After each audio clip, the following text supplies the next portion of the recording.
لله رب العالمين والعاقبة للمتقين والصلاة والسلام على سيد الأنبياء والمرسلين وعلى آله وأصحابه أجمعين. أما بعد فأعوذ بالله من الشيطان الرجيم.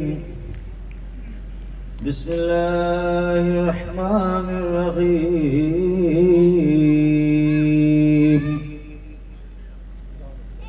إن الدين عند الله الإسلام. صدق الله مولانا العظيم وصدق رسوله النبي الأمين الكريم ونحن على ذلك لمن الشاهدين والشاكرين والحمد لله رب العالمين. بلند آواز سے درود شریف.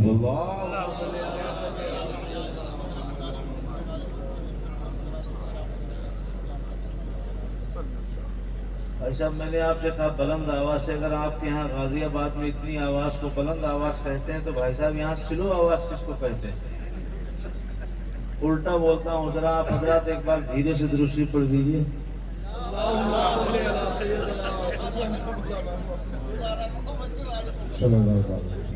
مطلب آپ بھی سمجھ رہے پوری بھاشا. بلند آواز سے پڑھیں. اللہم صلی علی.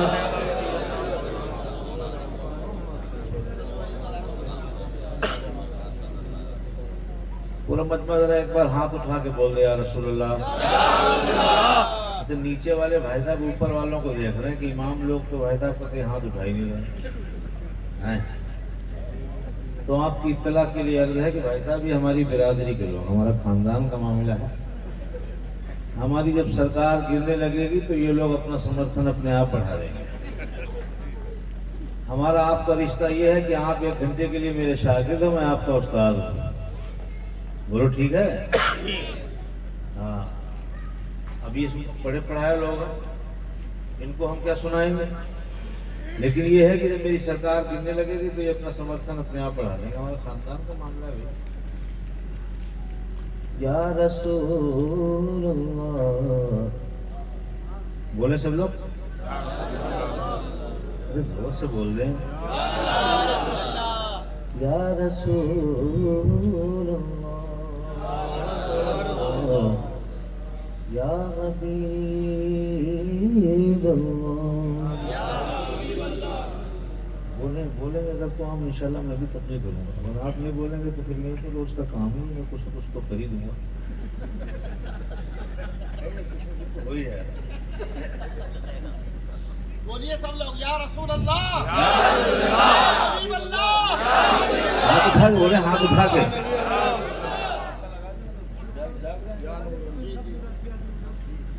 یا رسول اللہ.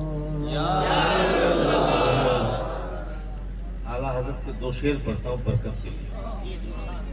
اسی سے میں ناپ لوں گا کہ بھائی صاحب ابھی مجمع میں کتنا ٹمپریچر بچا ہے نہیں. اسی سے پتہ لگ جائے گا کتنی دیر چلے گا. یا رسول اللہ تیرے تیرے تیرے تیرے تیرے یا رسول اللہ تیرے تیرے تیرے ٹکڑوں پہ پلے. سبحان اللہ. اچھا رسپانس آنا چاہیے بھائی صاحب. تو پڑھی دیکھو مت بولو. ہاں بولیے. وہ ٹائم ہے اگر آپ کو 5 منٹ چھوڑ دیا جائے گا اور آزادی دے دی جائے گی تو 5 ہی منٹ میں چلے جاؤ گے. اس لیے ہم رسک نہیں لے سکتے ہیں آپ کو چھوڑنے کا. اس لیے آپ بولے سبحان اللہ. زور سے بولے سبحان اللہ. یا رسول اللہ یا حبیب اللہ تیرے تیرے تیرے ٹکڑوں پہ پلے غیر کی ٹھوکر پہ نہ ڈال ارے واہ واہ سبحان تیرے ٹکڑوں پہ پلے تیرے ٹکڑوں پہ پلے غیر کی ٹھوکر پہ نہ ڈال اور جھڑکیاں کھائے کہاں چھوڑ کے صدقہ تیرا جھڑکیاں کھائے کہاں چھوڑ کے صدقہ تیرا. اور ایک شعر اور پڑھتا ہوں. جو لوگ بھائی صاحب منہ دیکھ رہے ہیں یہ سب بولیں گے. نیچے والے کسی کو نعرہ یاد ہے یا آگے والے نے پیچھے والے؟ نعرے تکبیر، نعرے رسالت، مسلک اعلی حضرت، جشن عید میلاد النبی، ایک نعرہ حیدری. ایک شعر اور. یا رسول اللہ تیرے تیرے تیرے قدموں میں جو ہے تیرے قدموں میں جو ہے غیر کا منہ کیا دیکھیں. تیرے قدموں میں جو ہے غیر کا منہ کیا دیکھیں. اور کون نظروں میں جچے دیکھ کے تلوار. کون نظروں میں جچے دیکھ کے. زور سے بول دے. کون نظروں میں جچے دیکھ کے تلوار تیرا تلوار تیرا. اور پڑھ دوں دو شعر. جو لوگ خالی سر ہلا رہے ہیں منہ سے بولا کرو. ہاں منہ سے بولو گے تو نہیں. تو یہ دیکھو بھیا جانے والے ہیں. اپنے پڑوس والے دیکھو. پڑوس والے نہیں وہ پیچھے والے جانے والے بچ گئے. یا رسول اللہ آ رہی ہے صبا مدینے سے یوں چمن کھل گیا قرینے سے. آ رہی ہے صبا مدینے سے یوں چمن کھل گیا قرینے سے. اور تیری جنت سے کیا غرض رضوان میرا رشتہ ہے وہ مدینے.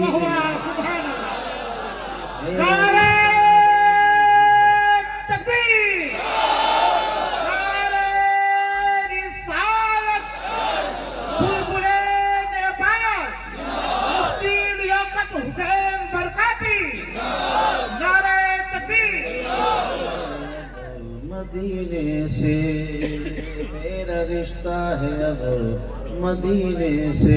اور خدا شاہد کی وہ بولے بولے زور سے بولے. خدا شاہد کی وہ دربار لگتا ہے مدینے. خدا شاہد کی وہ دربار لگتا ہے مدینے میں. نہیں ملتا جو دنیا میں وہ ملتا ہے مدینے. نہیں ملتا جو دنیا میں وہ ملتا ہے مدینے میں. بولتے بھائی صاحب جو وہ ملتا ہے مدینے میں. اور بھائی صاحب کچھ لوگ ابھی بھی نہیں بول رہے ہیں. بہت پتھر دلے 14 بار کہہ چکا ہوں تب بھی.